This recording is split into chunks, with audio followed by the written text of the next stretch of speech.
Picture this. A plane soaring high in the sky suddenly runs out of fuel. Today, we delve into the unbelievable story of the Gimli Glider.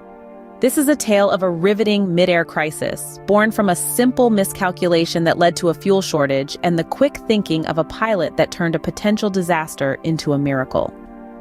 Our journey unravels the events of a fateful day in July 1983 that changed aviation history forever.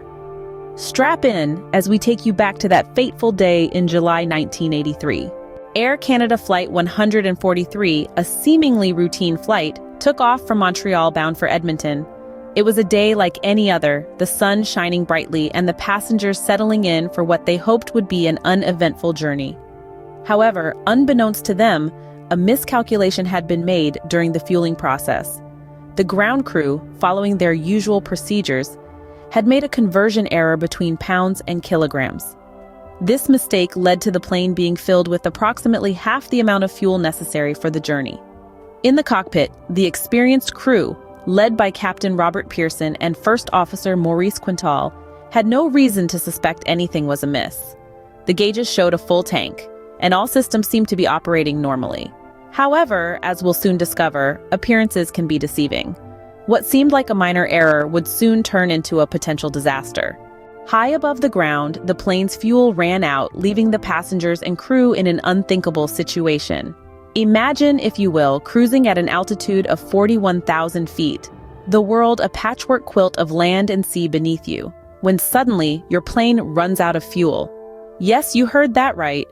The fuel, the lifeblood of any aircraft, was gone. The engines, starved of their necessary sustenance, began to cough and sputter, their roars of power dwindling to an eerie silence that echoed through the cabin. The mood on board Flight 143 shifted from calm to chaos in a heartbeat. The passengers, once relaxed, now gripped their armrests with white-knuckled fear.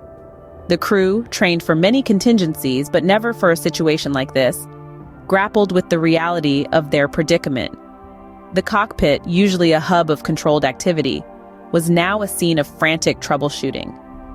The pilots, Captain Robert Pearson and First Officer Maurice Quintal, were both seasoned flyers, each with thousands of hours in the air. They understood the gravity of the situation all too well. As the plane glided on without power, they quickly ran through their emergency checklists, flicking switches, adjusting dials, hoping against hope to coax the engines back to life. They worked with a single-minded focus. Yet despite their best efforts, the engines remained stubbornly silent. A heavy dread began to settle over the crew. The plane was now a glider, a colossal unpowered glider, falling slowly but surely towards the earth. The pilots, their faces set in grim determination, began to calculate their options. With every passing second, their choices dwindled. In the passenger cabin, the flight attendants tried to maintain a semblance of normalcy.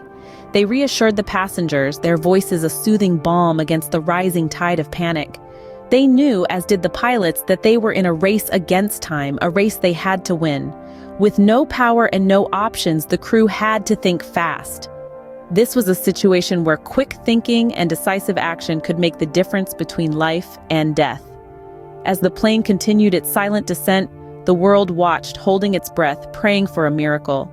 Without fuel, the Boeing 767 transformed into a glider, and the pilot, an experienced glider pilot, hatched a desperate plan.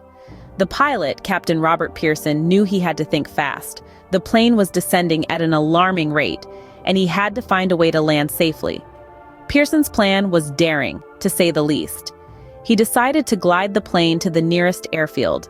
Gliding a plane isn't like gliding a small, nimble glider. It's a behemoth of steel, full of passengers, cargo, and crew, all depending on Pearson's skill and experience. But Pearson was no ordinary pilot. He was an experienced glider pilot, and he knew that if anyone could pull this off, it was him. But the challenges were immense. The nearest airfield was Gimli Industrial Park Airport, a decommissioned Royal Canadian Air Force base. The runway was shorter than ideal, and the plane was coming in fast, much faster than a typical landing. And to top it all off, there was a racetrack event happening on the decommissioned runway. But Pearson had no choice. It was Gimli or disaster.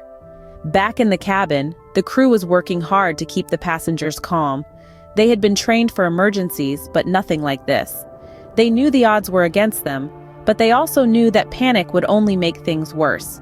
So they did their best to reassure the passengers, to keep them informed, to keep them calm. It was a delicate balancing act, a dance of reassurance and reality. Pearson was in the cockpit, his hands steady on the controls. He knew that every second counted, every decision mattered. He was calculating angles, speeds, distances, all while guiding this giant bird through the sky. He could see Gimli approaching, the runway a tiny speck in the distance. The plane was descending rapidly, the ground rushing up to meet them. With the ground fast approaching, it was a race against time. It was a desperate plan, born out of necessity and fueled by courage. But would it work? Could Pearson pull off the impossible? In a skillful display of airmanship, the pilot executed a landing that would go down in aviation history. As the engines of the Boeing 767, known as the Gimli Glider, fell silent, the crew was left with only their training, their instincts, and an unpowered aircraft. Captain Robert Pearson, an experienced glider pilot, took control. The runway at Gimli Industrial Park appeared on the horizon, a beacon of hope amidst the terror. The crew's calm professionalism in the face of such adversity was remarkable. There was no panic, only a focused determination to bring the plane and all its passengers safely to the ground. The passengers, unaware of the full extent of the situation, put their trust in the crew. They braced for the landing, their hearts pounding in their chests, their breaths held in anxious anticipation.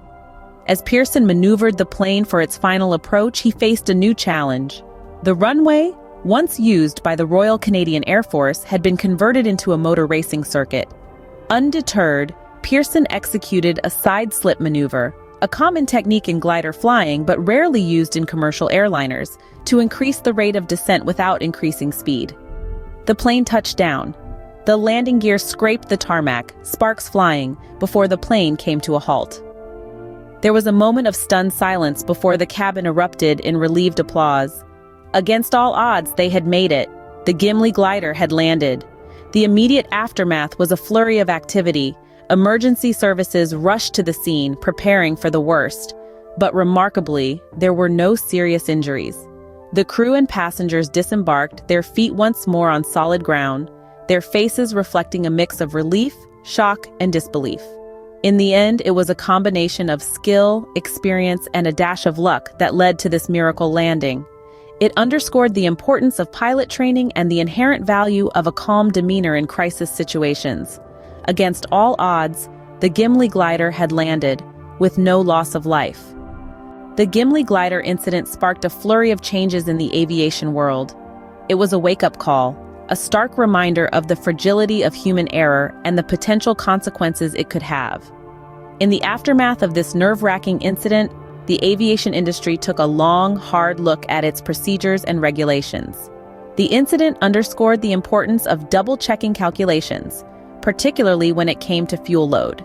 It highlighted the need for clearer, more precise communication between ground crews and pilots, especially during the conversion of measurements.